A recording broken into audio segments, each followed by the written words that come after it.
Greetings everyone, my name is KGPrestige and welcome to my review of episode 22 of the Pocket Monsters Horizon anime titled Clash the Galar Mine. So let's go right on ahead and jump into it. This episode's adventure has the cast finally arriving to the Galar Mines in search of the legendary Pokemon Rayquaza.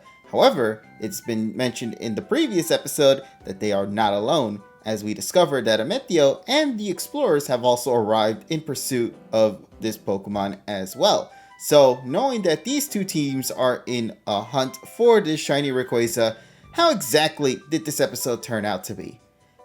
In all honesty, this episode was extremely tense the moment that they've entered the mines. From discovering injured workers and frightened Pokemon, to even an ominous roar that echoed throughout the area and mysterious marks within the walls, they did a really great job in giving us a mysterious and very eerie atmosphere throughout the episode, and that also has to be thanks to the wonderful music selection that they had with this episode here.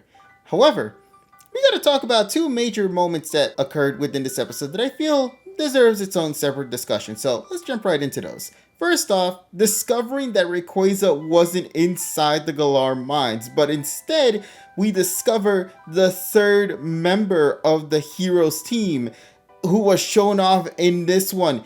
And to my surprise, it was none other than a Galarian Moltres.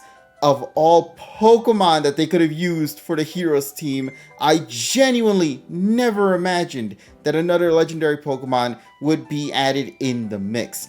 They did a really great job in also showing off the raw strength of this creature, thanks to how it essentially took out the explorer's Pokemon and how it weakened everyone else in the surrounding area within the matter of seconds. It's an incredible feat, and it does help create the tension that they were trying to pull off with this episode.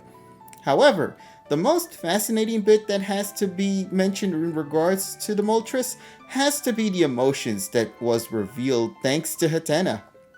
There are scenes in this episode where you witness Hatena crying upon interacting with Moltres, or at least being near this Pokemon, and another scene where you get to see Moltres gripping tightly to that Pokeball that's latched onto its claw.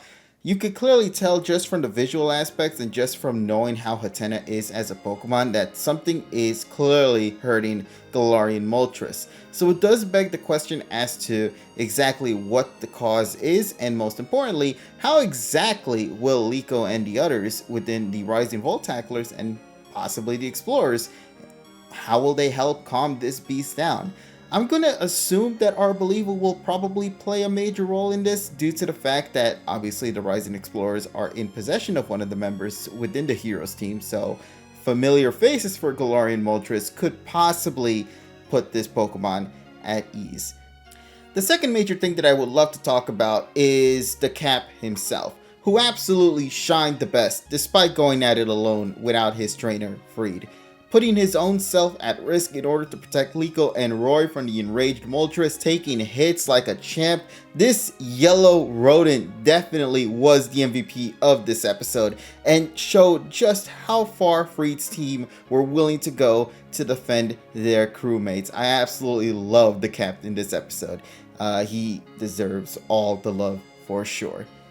My one gripe with this episode though has to be how quickly Zerk and Onia were taken out of the episode. I mean, I understand why it was needed to be done in this way, because obviously you kind of want to show off the brute strength of the Galarian Moltres, but at the same time, I really wish prior to the interaction with Moltres, we got to see a little bit of a battle between the Explorers and Liko and Roy. I think that would have been a nice reintroduction to those characters. As you guys already know, we haven't seen them for quite some time, so to see them be brought back only to be quickly removed from the scene does feel a little bizarre to me personally.